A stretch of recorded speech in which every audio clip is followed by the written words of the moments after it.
Welcome back, friends. And here with us today is our health guru, Dr. Ric Sagill.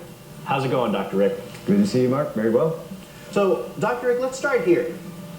For those that are watching, why don't we give them a little bit of an understanding of exactly what diabetes is? Could you describe the disease for everyone? Sure. So diabetes is essentially a disease process where after you eat food and it's broken down into energy packets and then sent into the bloodstream, the food is not allowed to leave the bloodstream to get to the brain, the heart, the kidneys, the muscle. It essentially circles around in the bloodstream with no place to go.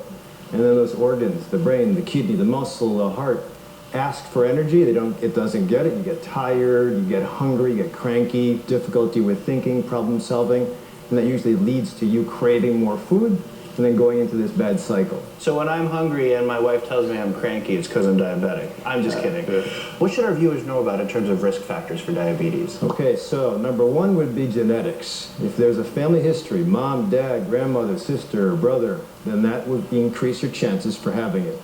Number two, obesity, or having a body mass index or weight higher than normal. And everybody kind of has a different idea about normal, but there are established numbers and metrics for what is expected for age and height.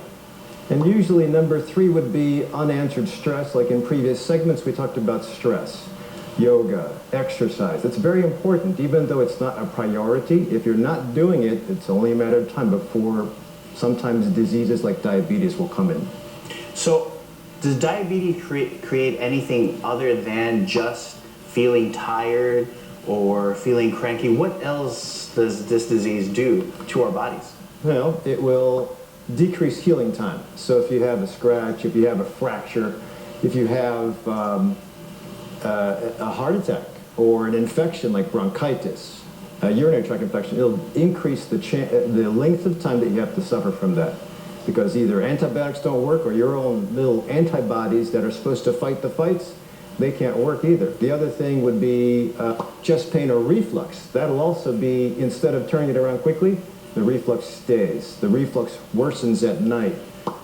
Sometimes hormones considered. Erectile dysfunction, difficulty with loss in hair, infertility. Those all are end organ problems. The deterioration of every body system thereafter, especially with regards to getting old, you speed up the aging process. So is it fair to say, Dr. Ric, that we're basically talking about a disease state that starves our bodies and prevents us from really healing the way we should normally? Exactly. I think that summarized, it's exactly what it is. It's a disease process that slowly chokes off the body. You'll be able to function, you'll be able to do everything at work, but you'll see it slowly, as the disease gets worse and the sugar gets higher in the bloodstream and the end organs, the brain, the heart, the muscle, are requiring more and more, and you starve them, the disease will get worse and worse and worse, and it'll be very slow, so you won't even notice it until usually you have chest pain, you're winding up in an emergency room, you have an overwhelming infection. PhilAm Now is about educating the next generation of Filipino Americans about themselves and their culture. Is it fair to say that the Filipino culture will deal with diabetes a lot? The Filipino culture and every culture in general, because we're finding that in the U.S., diabetes is becoming a rampantly, quickly growing disease process. And unfortunately, as the fast food industry is so great in the United States, what's our biggest export? Fast food. Mm-hmm. So with those industries going to different countries, you will have problems with the same diseases. So again, it usually travels and it kind of goes alongside with obesity, being overweight, not having exercise. So yes, you're going to see more and more 20, 30, and 40-year-old Filipino Americans have the same disease process as every other American here. Wow. We've talked a lot about diabetes, we've talked about risk factors, so the question then becomes, how do we prevent it? What do we do so that we are not talking about it before it's too late? As usual, you always have to get a checkup. You always have to get a checkup with a qualified physician, get the blood tests involved, know what your body mass index is and where you start. Second thing would be always try to do some type of exercise. And then again, most of us are a little bit overweight, so you have to have a set idea about where you're supposed to be.